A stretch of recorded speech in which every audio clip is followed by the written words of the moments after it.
Since we weren't allowed to compress the time, we distributed the information to the speakers, and I will cover this as quickly as I can.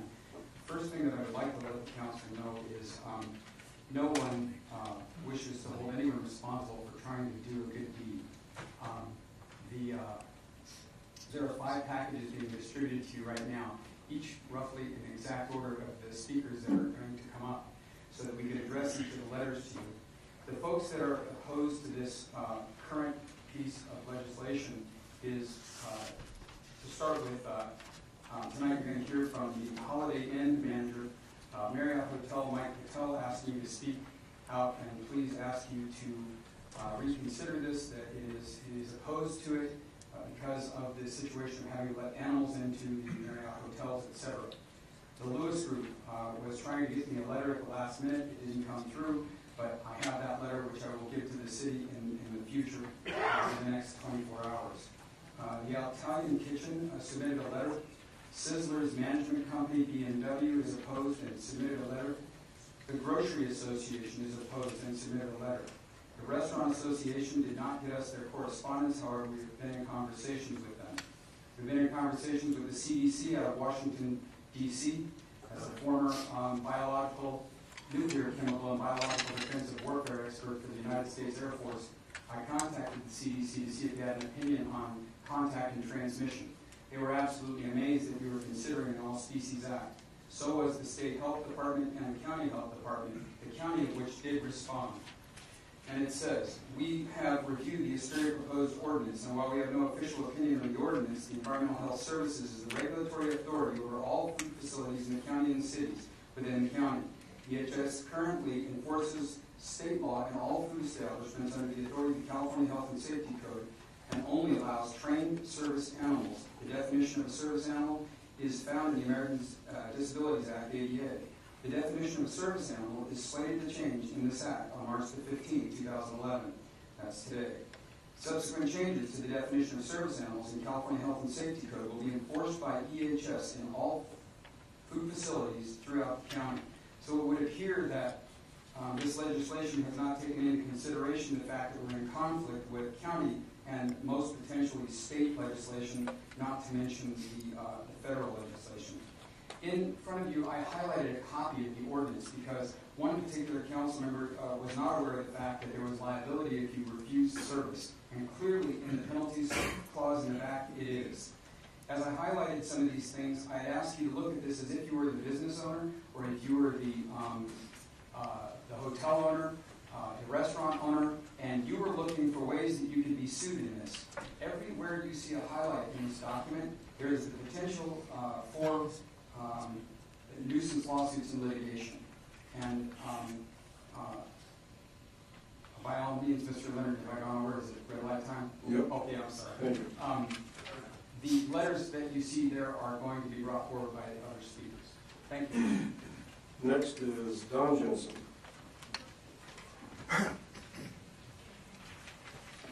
Good evening.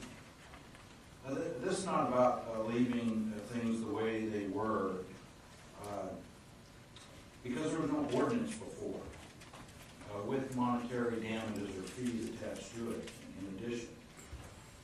Did you actually know that there's over 1.7 million species of animals? I had to go to the almighty Google for that one. So you can see in your broad interpretation of the term, all animal species, many could be trained for many different issues, and I have to wonder what would come into my place of business.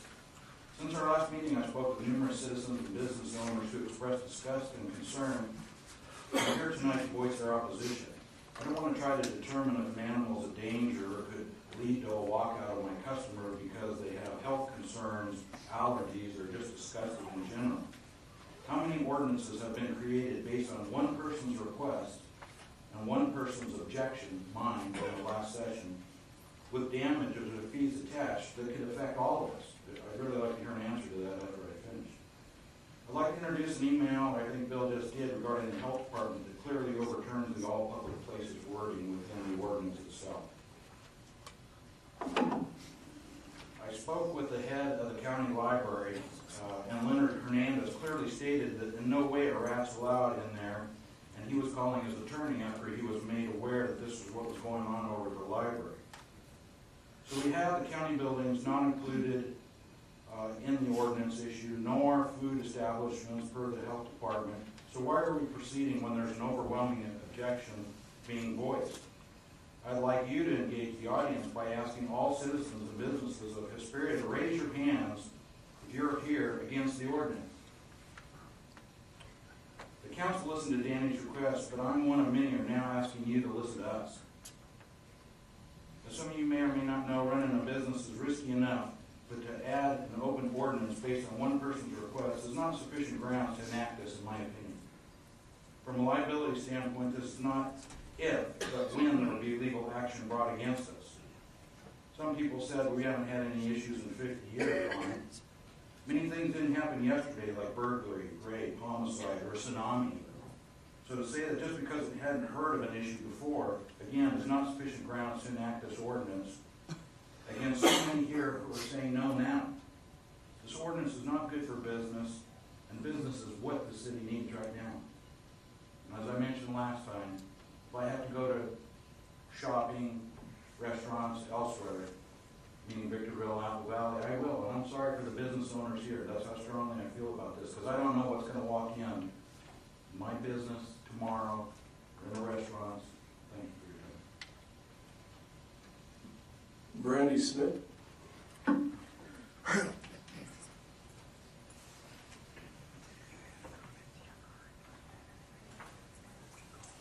Good afternoon. Thank you for allowing me to be here to speak to you today. My name is Brenda Schmidt, and I am here today to represent Advanced Management and Investment, which currently owns and operates over 20 hotels, including Spring Hill Suites by Marriott, Courtyard by Marriott, and Holiday Inn Express here in Hesperia. Our parent company is opposed to all species animal ordinance. This ordinance would potentially create several problems for us that the federal government has just alleviated by changing the definition of service animals. Case in point, under all species ordinance, when guests check in with service animals, we are restricted what we, the business, can ask. Our hands are tied since we are unable to pass by law if we can see any certification of the service animal. How do we know if the service animal is free of any disease or trained not to be aggressive? How are we to know if the law is being abused by guests not wanting to pay a pet fee if we are unable to ask questions and allow any species into our hotel? While we are concerned for our guests who have disabilities, we should also be concerned for the guests and employees who may have allergic reactions, have low immunity disorder, be pregnant, some may be going through chemotherapy, as in case with one of my employees, or either be very young or unacceptable to disease at pets, which are under all species animal ordinance, disguised as service animals. What protection do our guests, employees, and our very own businesses have? As a hotel manager, I have several potential and current guests that have left our hotel and said that they will not come back due to us allowing guests to have service animals in our breakfast, pool, and in our guest rooms. Many guests have become upset and asked us to remove service animal. When we let them know that the law states they have the right to be in a hotel, including all public areas, we have guests who have allergies and may not like animals or be fearful, they get upset with us. They ask if there has ever been a service animal in their room. After 8 years in this business, we are unable to guarantee that to them. We believe that our guests know that if treating each guest with equal quality, then we need to be there for their concerns too. We are unable to enter them and they pose questions to us if animals are vaccinated or any other questions. Since we have lost revenue because of these guests leaving, the city has also lost transit occupancy taxes. We have 3 hotels in Hesperia with over 300 guest rooms. We have under the all species animal ordinance, if which passed, could allow us to be sued for simply asking guests or even a potential guest any questions about service animals. By suit base could be detrimental to our business. We are not being protected. What if then people habits and a guest is attacked by a service animal or other service animals attack each other while in a hotel? Who then is responsible? Who is liable? We are concerned by the law, which insists that we make our guests safe, yet hinders us with restrictions and holds us accountable to anyone who claims that their animal is a service animal without being questioned. We are not against safe people who have legitimate service animals. We want to make sure all of our guests and employees are safe in our business. We have a real concern